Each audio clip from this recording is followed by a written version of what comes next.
I don't respect none of that, man.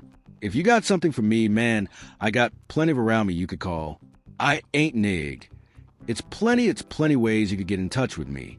That right there. That was YoungBoy straight up rejecting the Prince family's power back in 2020. No hesitation, no filter. They didn't brush that off. Not even close. That kind of disrespect sticks, and it lingers. When you buy cash, two keys come with the car anyway. I ain't in your business, man. Fast forward a few years, and now things have gone way past tension. The line didn't just get crossed. It got stomped on. I don't respect none of that, man. If you got something for me, man, I got plenty of around me you could call. I ain't nig. It's plenty ways you could get in touch with me. One of YoungBoy's people got shot, and the talk out. Here points straight at Jay. Prince Jr., when YoungBoy and Jay, Prince Jr. finally crossed paths after that, it wasn't just awkward. It showed just how deep the situation really runs. This isn't small talk anymore. This is serious pressure building up. Let's lay it out clear. Before anything popped off at Confessions, before All-Star Jr. even became a headline, YoungBoy was already going at Jay Prince. That moment, it blew up online, and way before Ben 10's name started buzzing for the wrong reasons, this issue between NBA YoungBoy and the Prince family had already been simmering behind the scenes for years. People in the rap world saw it, but stayed quiet. Still, one clip stayed alive online like a time capsule, and now it hits way different after everything that followed. And I know friends. I don't know no relationships. I say, hey, I don't know friends. I don't know no relationships. All that as that wasn't random talk. That was direct energy aimed at one man, Jay Prince Sr., a major figure in Houston, someone with real influence. And whatever he did, YoungBoy didn't see it as help. Not at all. He saw it as a power play dressed up like it was generosity. So, what pushed things there? Back in 2020, YoungBoy's Houston spot got hit while he wasn't even there. People broke in, went live on Instagram like it was a show, grabbed a chain, snatched keys to his Rolls-Royce and McLaren, and then allegedly tried to flip it into a $30,000 ransom play. But YoungBoy didn't pay up. He stood firm, no bending.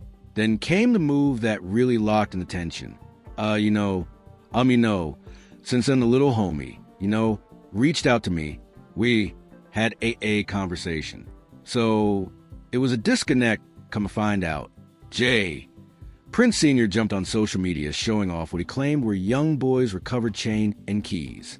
He posted it for everyone to see, framing it like he stepped in as the OG cleaning up chaos in the city. But to YoungBoy, that looked real different, from one angle. It looked like a Houston OG stepping in, looking out for a younger artist moving through a city. But in YoungBoy's world, that's not how the code works at all. Putting another man's belongings on blast like that, without a private call, no heads up, no permission, while the whole internet is watching, that's not kindness. That's pressure. That kind of move sends a quiet but loud message at the same time. I can reach into your world whenever I want, invited or not. It shows access, control, and influence. And YoungBoy wasn't rocking with that energy one bit. When he said, "I'm good on them keys," that wasn't casual talk. That was aimed straight at Jay Prince Sr. He was basically saying it to his face. I didn't ask for this. I don't need this. And I definitely don't owe you anything. Jay Prince Sr. didn't let that slide either. His response came back just as direct. And you could tell he took it personal. The way he spoke, it wasn't just business. It had emotion behind it. His words started spreading fast across reaction channels, blogs, and commentary pages, and people picked apart line by line. But he didn't stop there. He made it a point to separate YoungBoy from others in his circle, making it clear who he respected and who he didn't. He brought up OG3, someone close to YoungBoy who still had a solid relationship with the Prince family. That distinction, that was intentional. Knowing your brother for years and never witnessed no weak shit. My kindness is weakness, but you're a dumb boy with limited thinking ability and disrespect. That line hit different because it showed respect, but only for certain people. He doubled down, drawing a clean line in the sand. So, OG3, we good. No confusion there. And then came the statement that took over every platform, the one people clipped, replayed, and ran everywhere. Coming from someone known for being calculated and strategic. This wasn't random at all. It was precise. A public shot meant to land exactly where it would hurt. Knowing your brother for years and never witnessed no weak so. OG3, we good, but you seem to be dumb. Box of rocks. Dumber than a box of rocks. That wasn't just an insult. That was a message loud and clear. That one line already showed the world how bad things had gotten. But he didn't stop there. Not even close.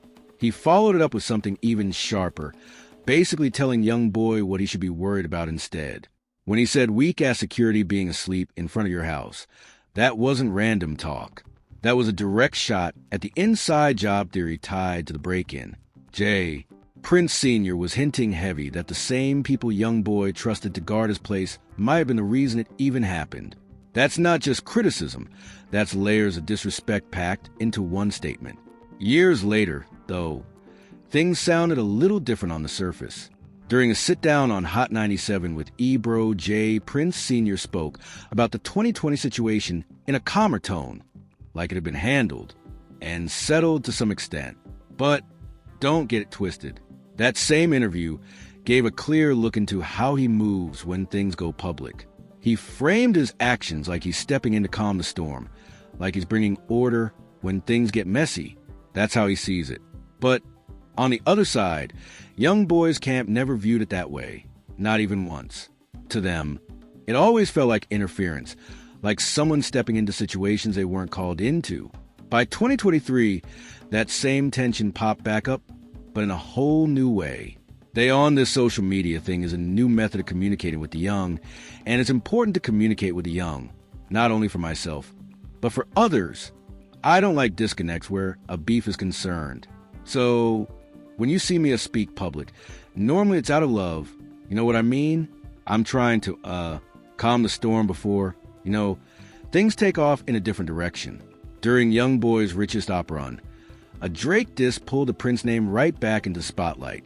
And that connection runs deep because Prince Sr. has always publicly treated Drake like family. So what happened next? Prince Sr. actually flew out to Utah to meet with YoungBoy and Birdman in person. Reports say he even lined up a FaceTime call between Drake and YoungBoy to ease the situation. A photo got posted. Statements about respect started circulating. It looked like peace on the surface, but behind that, different story. YoungBoy's side saw it the same way they saw it 2020. Another moment where the Prince family stepped into something they weren't invited into. The picture was taken. The tension got labeled as handled. But that pressure, it never really went away. And that right there, that unresolved tension, is what everything else in this story is built on. Prince Jr., the son carrying the weight of the whole name. Now, shift the focus from the father to the son, because while Prince Sr. stays calculated, moving quietly with controlled power, Prince Jr. moves way different, louder, more visible, and way more active in Houston's nightlife and social scene. He's outside in spaces that sometimes pull the Prince name into situations it doesn't even need to touch. You despise wisdom. What you should be mad about is a lie you did and the weak-ass security being asleep in front of your house. Prince Jr. grew up in a world most people only hear about in stories. As a kid, he was sitting in studios with Dr. Dre and Tupac like it was just another day. No shock, no hype. That was normal life for him. He watched his father build Rap-A-Lot Records from nothing into a powerhouse in Southern rap. He saw his brother, Jazz Prince, discover Drake off MySpace and turn a simple message into something massive. In his first real interview, he explained how that environment shapes how he sees everything. That's his perspective. But not everyone sees it that way. Not even close. There's a whole group of critics who read his story completely different, and they've been loud about it. To them, Prince Jr. isn't someone who came up in the struggle. They see him as someone born into privilege, stepping into street culture instead of being shaped by it. That perception stuck, and it followed him everywhere. It even became ammo later on, especially when All-Star Jr. used that exact narrative in his diss campaign. Fair or not, that label keeps getting thrown on him, and his critics don't let it go. So what's his response? He points to what he's actually built, and what he built is mob ties. He broke it down himself. Mob ties didn't start as some big industry move back by his father's money. It started as a crew he put together back in high school. That's how it began, small, personal, and built from his own circle. Over time, mob ties grew into something bigger, linking up with Bread Gang Entertainment and Atlantic Records, turning into a legit label structure. One of the biggest names tied to it, Memphis rapper Finesse 2 Times. But even that situation didn't stay clean. In early 2026, Finesse jumped on Instagram and demanded out of his deal publicly. He broke down the contract in a way that got everybody talking. 35% to himself, 35% to mob ties, and 30% to Jay Prince Sr. He called it the worst deal he ever signed, and he said it for the whole internet to hear. Now, here's where things got messy. Instead of handling it like a CEO behind closed doors, Jay Prince Jr. responded online by clowning Finesse's appearance. That move, it didn't sit right with a lot of people. It made the Mob Ties brand look shaky at a time when image mattered most. All of this tension carried right into April 2026, and when Jay Prince Jr. got asked straight up what the Prince name means to him and what he's willing to do to protect it, his answer came with zero hesitation. No confusion, no mixed signals. Just a statement that made it clear exactly where he stands. This is the man right at the center of that Confessions footage, born into rap royalty, but still trying to build his own lane off relationships he put together himself. Jay Prince Jr. made it clear. His whole identity is tied to the idea that the Prince name has to be protected at all costs, no matter what. The real question is, did that image hold up on April 8th? That's where everything shifts. I'm from the school of hard knocks. Like, something that I value about my family and my upbringing. Upbringing is a respect. Like, that's something that we demanded. It's something that we live and die by. I can't compare my upbringing to others because I come from a different type of cloth. You know what I'm saying? Like, our structure, our values, our order are different than this new generational stuff that's going late that night in 2026. Confessions, an upscale restaurant and lounge sitting on Kirby Drive in Houston's Upper Kirby district, was the spot. Everything was set for a birthday celebration for OG3, a respected figure tied to the Never Broke Again camp. YoungBoy's people were in the building, and the energy was supposed to be all about celebration, not conflict. But there was already tension sitting in the room. All-Star Jr., a Detroit rapper, with unresolved issues connected to someone else expected to show up, was already inside. Meanwhile, Jay Prince Jr., according to his own account, holed up alone, fresh out of physical therapy for his ACL, and had no idea All-Star Jr. was even there. Authorities later confirmed details through Lieutenant R. Wilkins. Investigators secured strong surveillance footage. And at the time, they were just beginning to piece everything together. What that footage reportedly showed quickly turned serious. A chain-snatching attempt that spiraled into chaos, turning into a multi-person fight, and then a shooting that left 2 men in critical condition.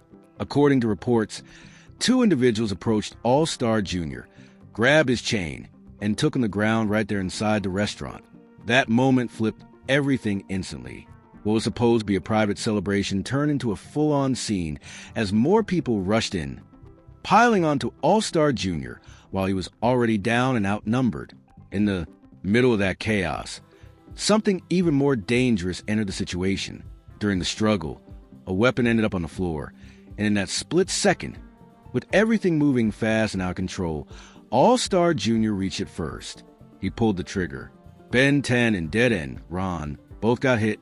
Both of them had to be rushed to the hospital in critical condition, fighting through it. Meanwhile, All-Star Jr., he walked out of that building on his own. No stretcher, no escort, just straight out the door. Not long after footage of Jay Prince Jr. at the scene started spreading everywhere, and once the internet got hold of it, things went left fast. People jumped straight to the worst conclusions, saying he set everything up, that he came in with a squad, that he gave the green light for Ben 10 to get hit. Those accusations hit hard and spread even faster. But as more details started coming out in the days after, the story didn't look that simple anymore. Singing started to sound way more complicated than the internet first made it seem. When people actually slowed down and looked at what led up to that moment, a different version of events started circulating. According to those reports, the NBA crew was already inside, already lit, celebrating their friend's birthday when the energy shifted. Things got tense, voices got louder, and then it turned into something else. What happened next wasn't described as some planned move by Jay Prince Jr. It looked more like a fast reaction from a group already on edge. Seeing someone in their space they didn't feel comfortable with. Jay Prince Jr. addressed everything himself on Instagram on April 13th, and his version lined up with that narrative point for point.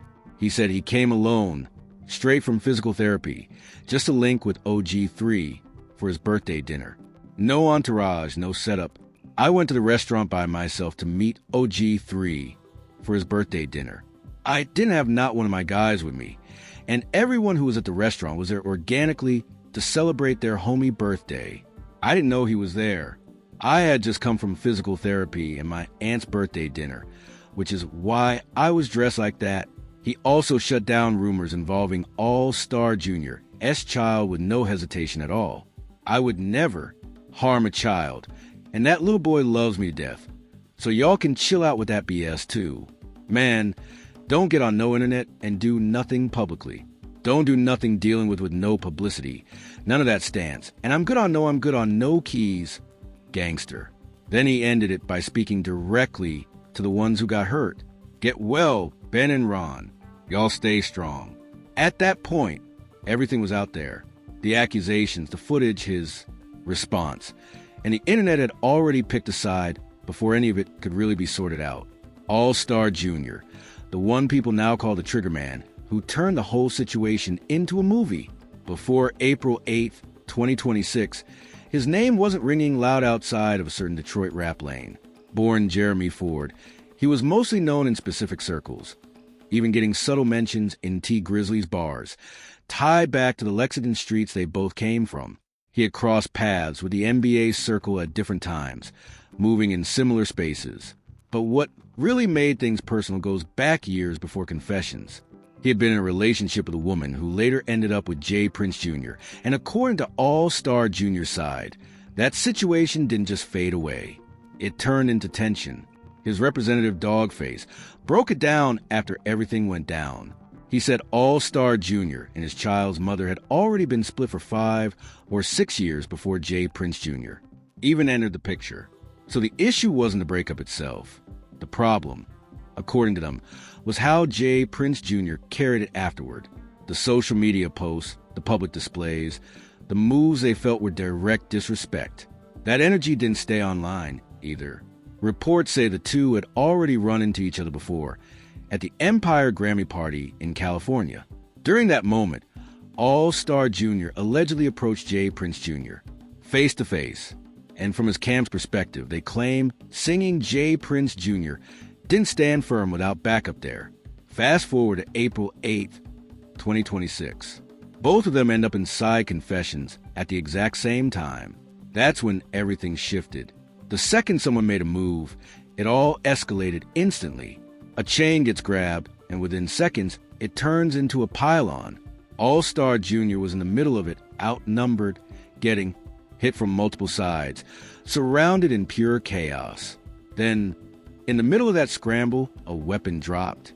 In a split-second decision, he reached it first. He fired, and 2 people from the group that rushed him got hit. And just like that, the entire situation flipped. Despite everything, All-Star Jr. walked out of that building untouched. Online commentary didn't take long to react, and the tone wasn't subtle at all. That opening wave of reactions painted a clear picture. All-Star Jr. was being framed as the underdog from Detroit who stepped into a room full of Houston power and somehow walked out in control. But what he did next, that's what really pushed it into another level. Instead of staying quiet and letting things cool down, he jumped straight onto Instagram. No filter, no caution, no soft wording at all. I thought he was mob-tized till I shot his a few times. Had to shoot to the D, 'cause my man Ben 10 took some of my stuff to the hospital with him. Prince Sr. has been a millionaire since I don't know the age of like 28, 29 years old. So Jay Prince Jr. grew up as a millionaire. He grew up with a father who was a millionaire. He didn't go to the hood. He wasn't raised in the hood.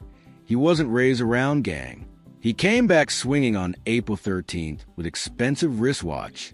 That track wasn't subtle at all. It went straight at Jay Prince Jr. and Ben 10, with sharp, direct shots that sounded like someone who truly believed he was justified in everything he did. Then just 2 days later, he doubled down. Mob Ties dropped, and even the title alone was a clear jab. That name, it was a direct attack on the Mob Ties brand Jay Prince Jr. built his whole image around. No guessing, no hidden meaning, just straight disrespect. And he didn't keep it just in the music. He took it to Instagram and said it loud. All-Star Kirby Drive is where confessions sits. That line hit different because it was precise. He was basically saying, I know exactly where you were. I know what went down, and now everybody else knows too. It didn't stop there. He even posted what he claimed were DMs between him and Ben 10, putting everything out in public, then added captions like how it feel that everybody left your bum ass to die, talking straight to them while the whole internet watched. Then came the wild part, a $20,000 Ben 10 challenge. He turned the situation into a spectacle, mocking the people who got hurt and daring the internet to jump in and spread it even further. That move right there showed he understood one thing clearly. The loudest voice in the situation controls the narrative. Now, stepping back a bit, this all connects deeper. Back when YoungBoy was on probation, a judge ordered distance between certain people, and they followed it. But once that restriction lifted in late 2019, YoungBoy made it clear where his loyalty stood. He brought Ben 10 back in a big way, reportedly with around $250,000 in cash, handing it over like a statement. A suitcase full of money that said, "We locked in, and this loyalty means something real." Ben 10 didn't just stay in the background either. He started building his own name within the Never Broke Again circle. He showed up on the 2021 NBA compilation and dropped tracks like Play With Me, gaining attention beyond just being tied to YoungBoy. But even with that, his identity in the culture has always been bigger than just music. It's tied to loyalty, affiliation, and the role he plays in that circle. And now, after everything that happened at Confessions, all those layers, loyalty, respect, power, collided in one moment that's still being talked about. If you want more breakdowns like this, hit like, subscribe, share this video, and drop your thoughts in the comments, because this story, it's far from over.